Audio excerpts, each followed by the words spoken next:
So many people say, I got no choice between Trump and Clinton. Not true.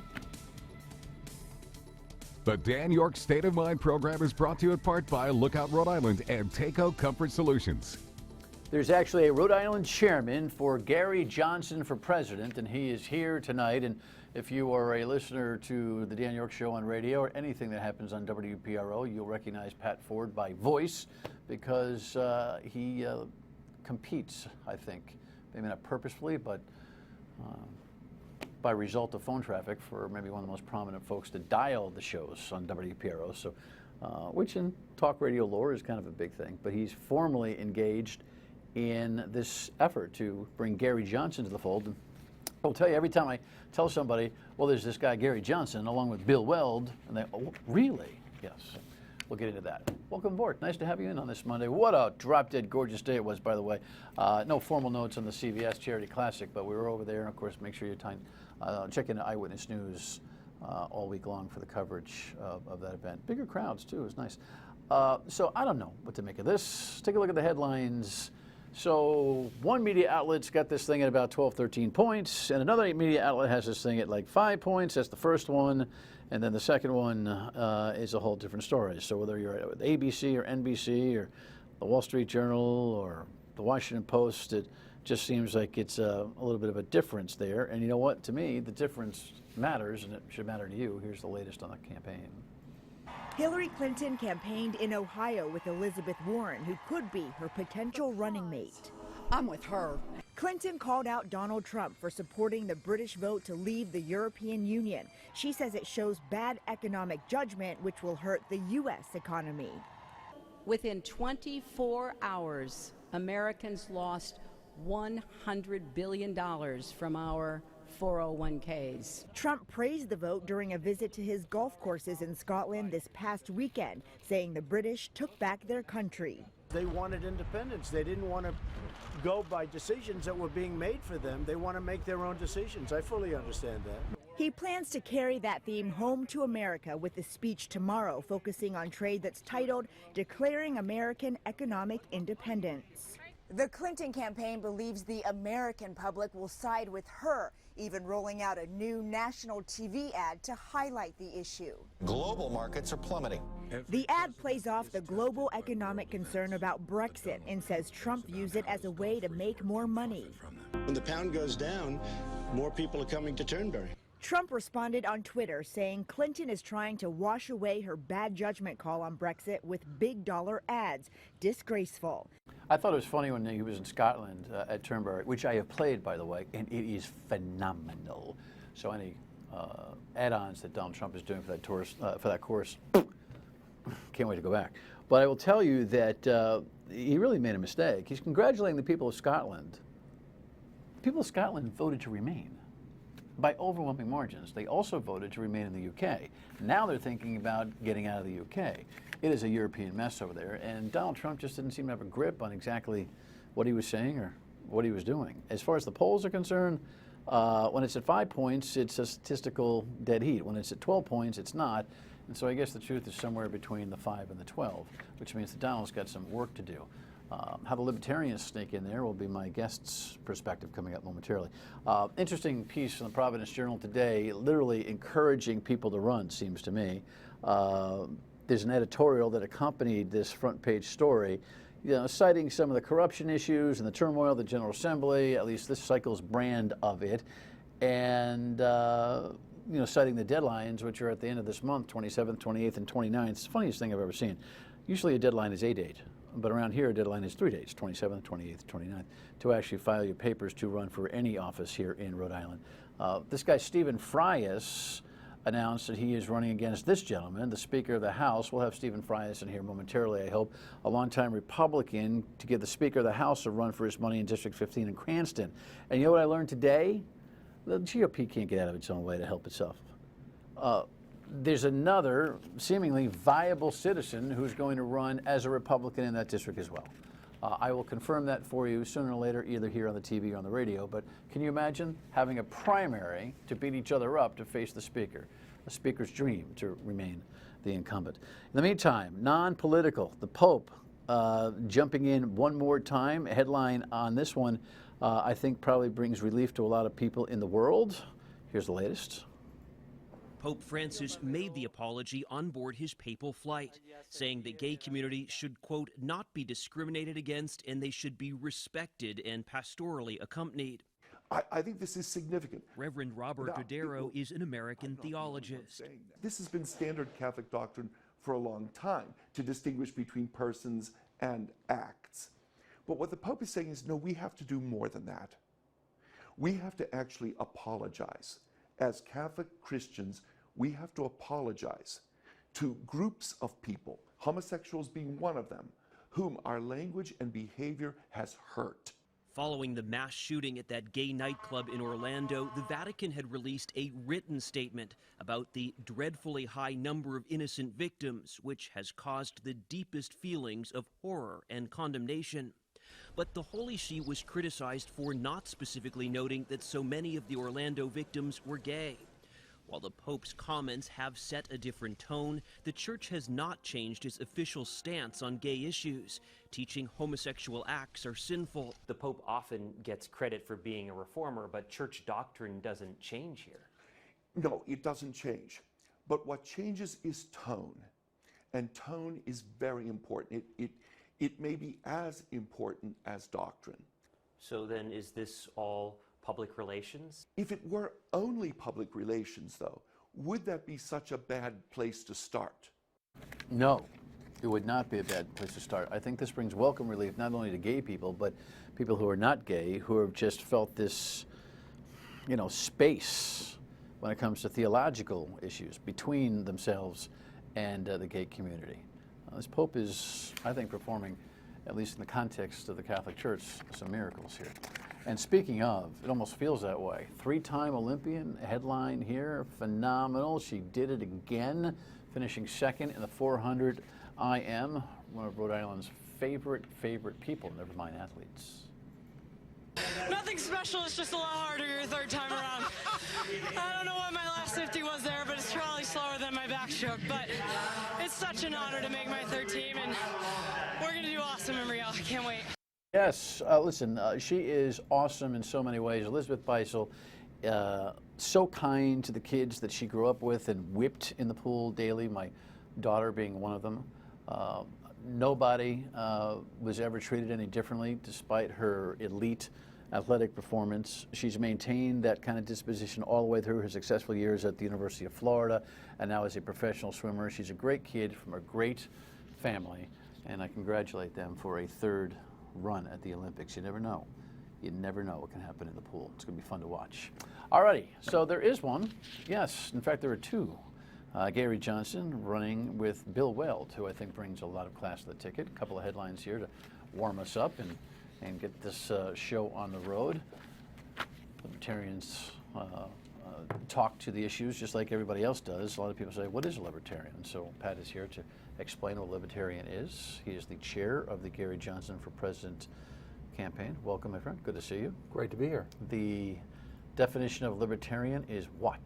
Well, it's if I was to break it down into some easily accessible sound bites, minimum government, maximum freedom. Let's just say it's fiscally prudent, socially accessible, socially inclusive. Bill Weld has one of my favorite all-time sayings when he years ago demanded that we keep the government both out of our bedrooms and our wallets. The point being is that we believe in self-ownership and self-determination. Individual rights granted to you by your existence, and a voluntary, I'll say, membership of government as opposed to government assuming ownership of the individual. That's what a libertarian is. People who don't pay attention confuse libertarian with liberal because it starts with an I, it's got an I and a B and an E and an R and all that stuff in it. We get that all over social media. The minute we voice our clear opposition to Donald Trump, we are accused of being cowardly liberal Hillary lovers. And that couldn't be further from the truth. We are classically liberal in the Jeffersonian context in that we believe in limited government and self-determination and self-ownership. So we're classically liberal, but in America, we become so label conscious that we've completely convoluted what's up and what's down at this point. Yeah, and it seems like there's a whole redefinition exercise going on here from left to right and everything in the middle and outside the spectrums. Right, and it's a part of part of the opportunity in this election, and it's a real opportunity. And the other night on CNN, on the Dan Yorke show, various shows across WPRO and across WPRI, there's a clear opportunity here now to educate folks, to bring folks up to speed. And in one sense, we believe that's a failure, really, of the educational system to really deliver the civics message that folks in years of my generation got. So we're charging hard at bringing people up to speed on what their true liberties are, because there's an entire generation out there that really thinks that we serve at the whim of government, as opposed to government really working for us. So if you were going to tell somebody what their true liberties are in a couple of bullet points, they would be what? Well, obviously freedom of speech, but freedom of the press, the Second Amendment, the Fourth Amendment, the 10th Amendment, those are all critical. But what it really comes down to is that we were granted inalienable rights, and one of them, and you'll hear the term self-ownership constantly in the libertarian context. Self-ownership means the right to dictate the progress of your life, the right to promote your own individual passions, the right to have equal standing with all citizenry, regardless of wealth, regardless of religious, regardless of sexual orientation, regardless really of anything other than the fact that you are born, you exist, and you exist as a free man or woman. All right, when we come back, we're going to talk about the viability of a libertarian presidential candidacy. In a year that has been hard to predict and certainly hard to quantify, we might be making a mistake discounting a third-party run. Stay with us. And right now, leaving this convention, I think that millions of people are going to be trying to understand what it is to be a libertarian. And it is going to be my voice describing that to the best of my ability. Is he the best voice? That is Gary Johnson, by the way, who usually wears sneakers. For prime time last week, he actually was convinced by his staff to wear shoes to look a little more presidential.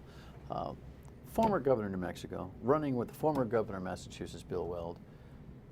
Resumes on their own certainly qualify them to be seriously considered for these candidacies. We're not talking about gadfly people, right? So talk to me about whether he is the new standard bearer of the Libertarian Party. Are you borrowing him? Are you borrowed? Who stands as, for lack of a better term, establishment of this organization? Well, I think Gary Johnson is very much establishment. Gary Johnson, first of all, ran in 2012. At that point in time, reached the highest vote level in libertarian history, just under 1.3 million votes. He has served effectively as a libertarian while he was governor of New Mexico. He was termed at the time governor veto. If you include line item vetoes, something that we need here in Rhode Island. Oh boy, do we! Over 900 vetoes in 8 years. And Gary's background, by the way, not only was he a successful governor, he's also a very successful businessman and entrepreneur, self-made. As governor, he cut taxes, raised employment, left one of the poorest states in the nation, New Mexico, with a significant $1 billion surplus. That's effective governance without any significant cuts to the safety nets and without encumbering government with any of these monster projects that seem to be the... so what was the magic bullet? What was the magic bullet there? In terms of a success? Yeah, I mean that data is wonderful to articulate. How in the heck did it happen? Because it doesn't seem to be replicated anywhere else. Well, although I will tell you, Bill Weld, to his credit, would compete on a veto and tax cut and surplus basis. No longer do we laugh at Massachusetts as Taxachusetts and some kind of dark hole. So Massachusetts is one of the most dynamic economies in the country, and particularly up here in the Northeast. Both governors, by the way, inherited difficult Democratic majorities in the legislature. So this was no easy walk for them. They had to routinely negotiate, politic, engage, and govern.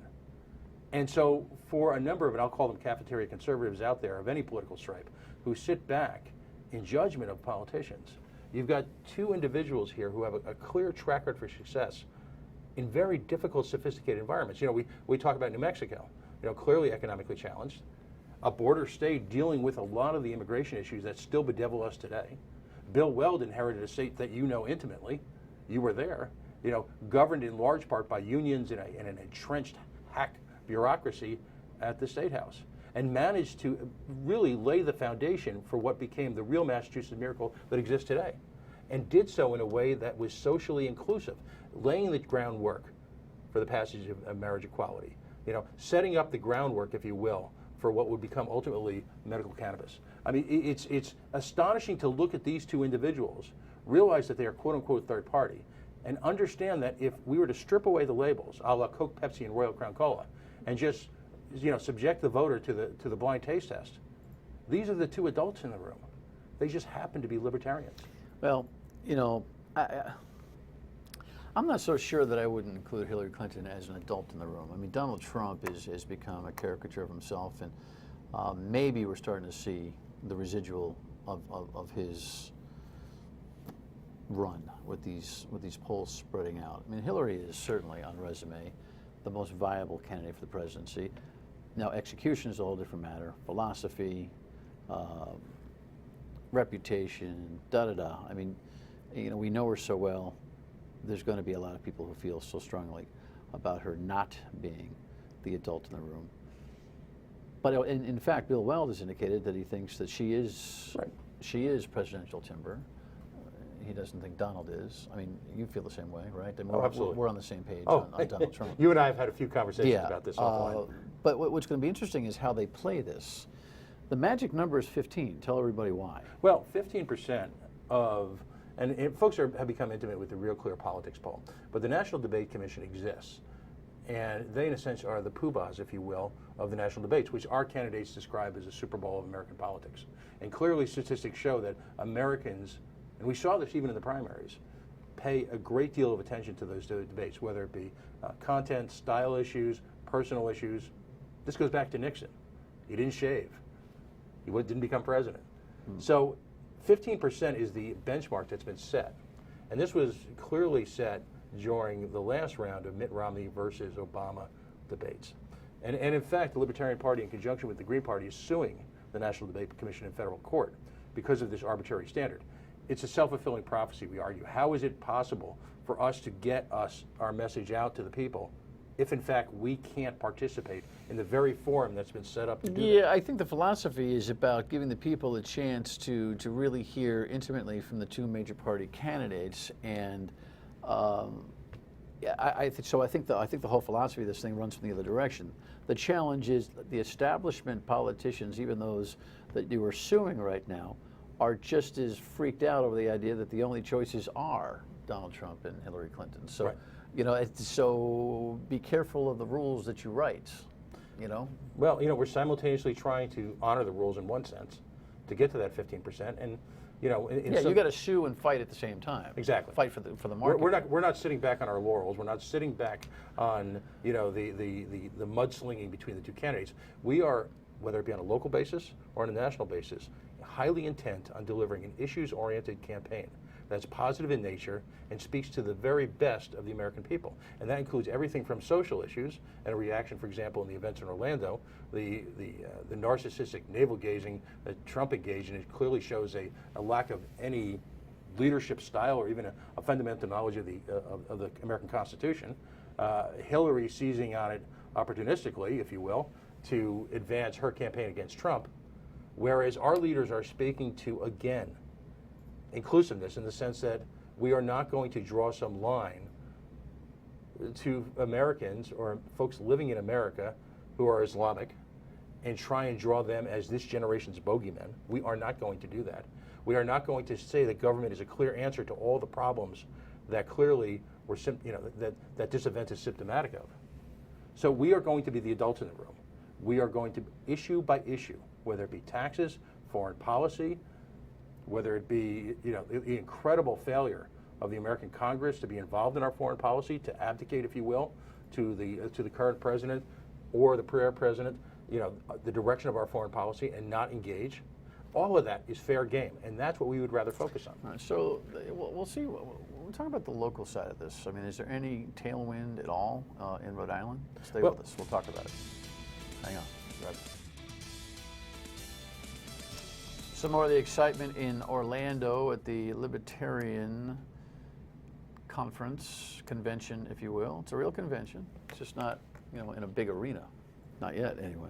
Pat Ford is the Rhode Island Chairman. Is there any tailwind here for Rhode Island when it comes to the Libertarian Party? Yeah, there absolutely is. We've got a couple announcements coming up this week. We've had, and as a party, we're engaged in, I'll call it party building 101. We've got 2 announced candidates at the town council level. A young man named Matthew Gillette is running for town council of Little Compton. Tony Jones, who I think you've met on occasion, who ran for lieutenant governor, is running for town council in North Kingstown. They're going to be running aggressive campaigns. We're very intent on building up a bench. We're not going to be the party that shows up, you know, the one-trick pony for Congress. I have to tell you, I get a kick. First of all, I think your discussion of the Libertarian Party here and on the radio has been top-notch, high level. For those who've listened on the radio to some real knockdown dragouts with Pat and me on some things, your professional disposition belies some of the "I can't wait for all of Rhode Island to literally blow up in front of us" speeches. Have you changed your philosophy about local government and wanting to see it literally explode right in front of our very eyes, and for all of us to go to holy hell of perhaps bankruptcy before we learn how to turn it all around? Or does that still remain your dream? No, I think it's a combination of the two. This seems to be, Rhode Island government, I'll say, particularly at the state level, the beast that cannot die.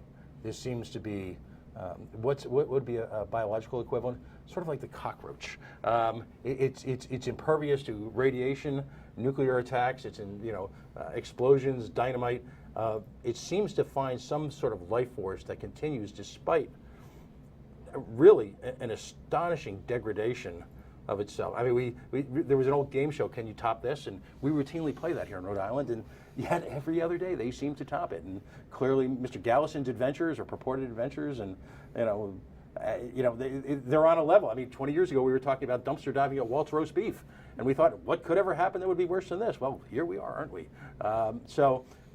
I personally can you actually, not that the energy level hasn't been high here, but can you hear the energy level lifting up and the joy amongst the controversy just exploding off of Mr. Ford? Anyway, we'll have more conversation about this party, because I think it is time for, I mean, a lot of people have asked me, what's our choice, Dan? And I say, have you looked at Libertarians? And they say, no, I got to look that up.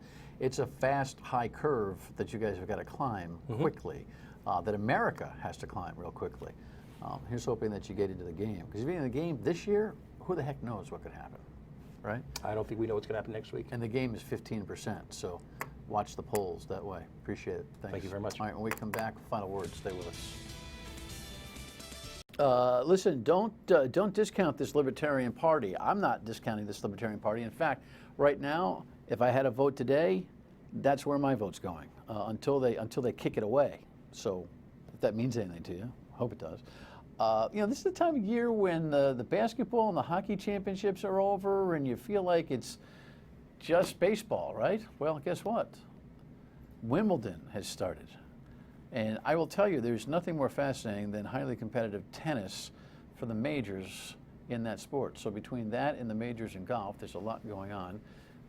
Problem is, I can't pronounce most of the names of the players that play in Wimbledon, but I'll keep trying. Thanks for watching. Join me tomorrow from 3 to 6 on WPRO and back here tomorrow night. It's an honor to have you aboard. Good night.